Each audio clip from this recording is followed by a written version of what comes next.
As we said in the morning, we are elaborating on the issue which we raised in the morning, relating to the former army chief.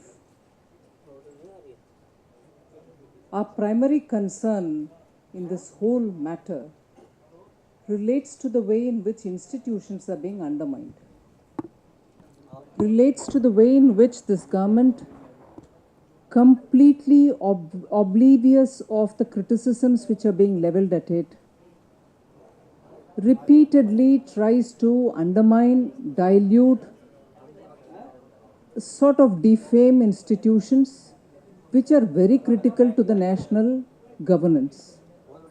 They may be institutions such as the CVC, about which all of us remember and recollect that in spite of and notwithstanding the written objection that the leader of the opposition in the Lok Sabha, Srimati Sushma Swaraj, had raised, this government insisted on appointing an official on whom the allegations hadn't been cleared by then. So that is one very blatant way in which the government wanted to bulldoze its decision, even though the question was of the inappropriateness of the appointment. And subsequently you saw a running commentary being provided by the government, its ministers, secretaries and party office bearers of the Congress party, which is the ruling party, and with great sense of hesitation, but with sense of responsibility, even once by the Prime Minister, raising questions about the functioning of a constitutional authority such as the CAG. You saw the way in which consistent attempt at maligning or undermining or diluting or even questioning the authority of the CAG happened.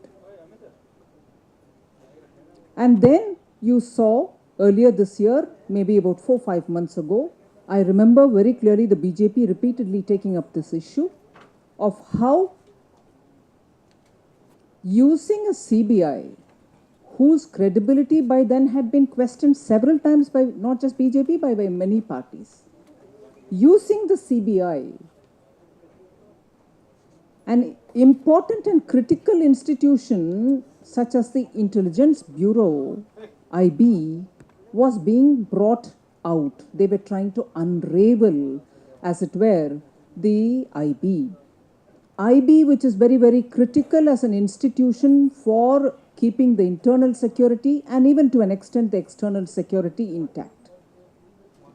The BJP cautioned this government, saying it's not time appropriate and it's not even appropriate in any sense to unravel like this in the public operations of Intelligence Bureau to a large extent where secrecy is a given mandate. You saw that happening. Now again, through something which was available in the hands of the government, the Board of Officers recommendatory report, investigative report of the military, which looked into one wing of the military intelligence, a division, and gave the report even by March, and even as it is reported in the media, several steps were taken up. Whether they were adequate and appropriate, I'm not getting into it. But certainly the government had started working on as though some action taken is happening on that report. And if indeed action were being taken, I would want to believe that they were absolutely critical actions. Why is this coming up now? You are taking action. You're also finding it appropriate to go further. You could have gone further to take action against anybody whose intention or activities were malified. Nobody could stop you. Action could have been intensified and taken to a logical conclusion. Nobody could have stopped the government.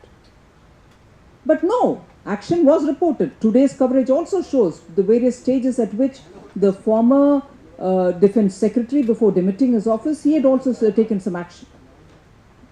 Now, if all this is happening, today to tell that the CBI will look into it or more exposés come out and therefore we'll take action now doesn't convince us. It doesn't convince anybody other than the fact a lesser, more obvious fact will always be taken up. Is it the question of timing? I am underlining it is lesser, and lesser in the sense of the seriousness of the kind of allegations which have been leveled here. The timing is a lesser and more obvious fact that yes, the former chief was seen with Shri Narendra Modi in a public rally which was meant purely for the ex-servicemen. And therefore the presence of the former chief, I would have thought, is a natural consequence. But to have to hound is nothing new. I've already laid the various set of, hounding or bringing under pressure various constitutional institutions. So this is not one-off. And as regards military operations, I'm not getting into greater depths, but it has got to be placed in its context. The source operations,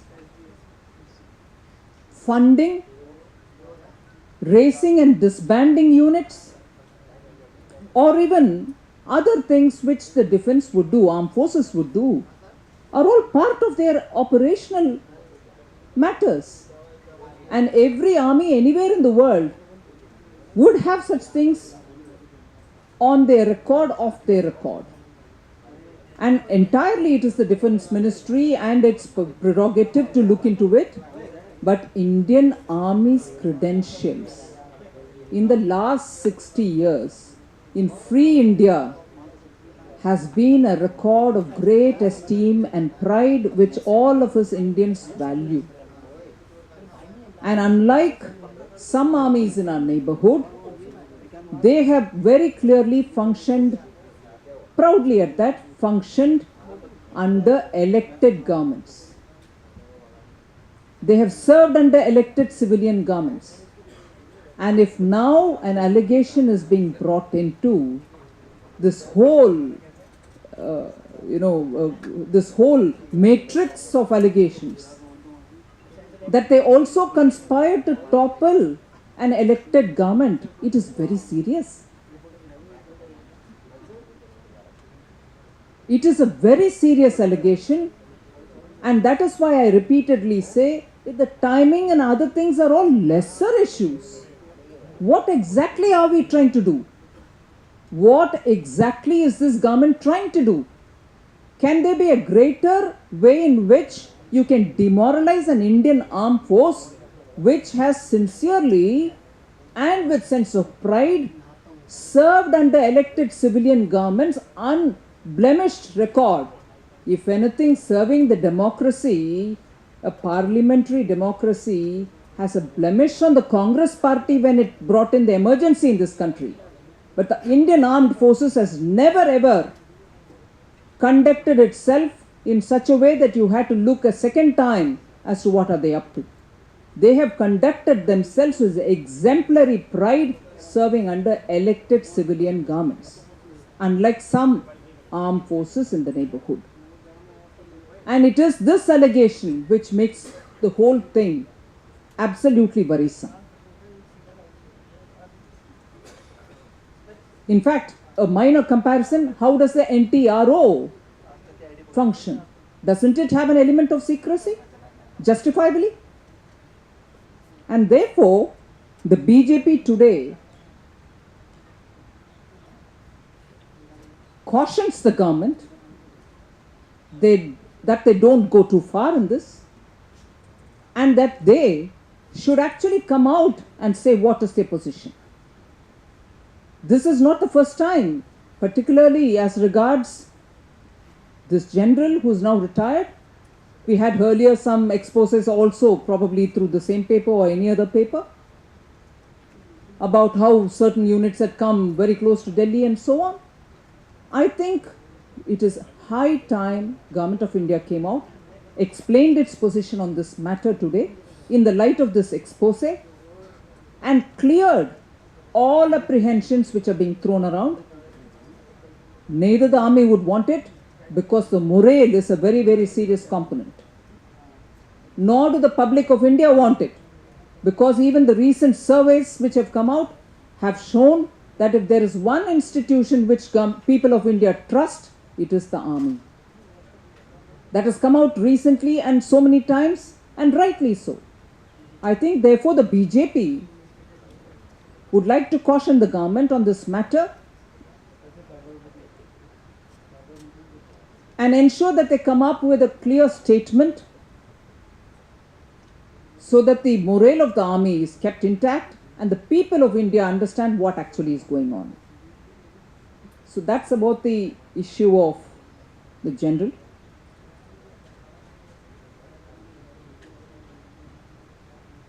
Today we had the RBI governor come out and give us information on the quarterly review, which is normal course done every September, every quarter.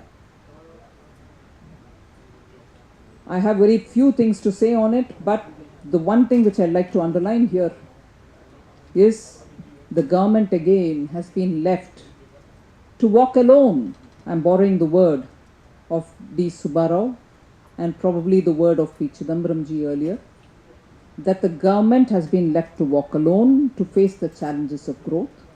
The Reserve Bank, looking at the monetary policy, has taken its call, its own independent call, I suppose, which of course is going to result in home loans going up to some extent, car loans going up to some extent, all of which will have a bearing on the middle class. And of course it will have a certain cascading effect in keeping the inflation as it has been in the last few years.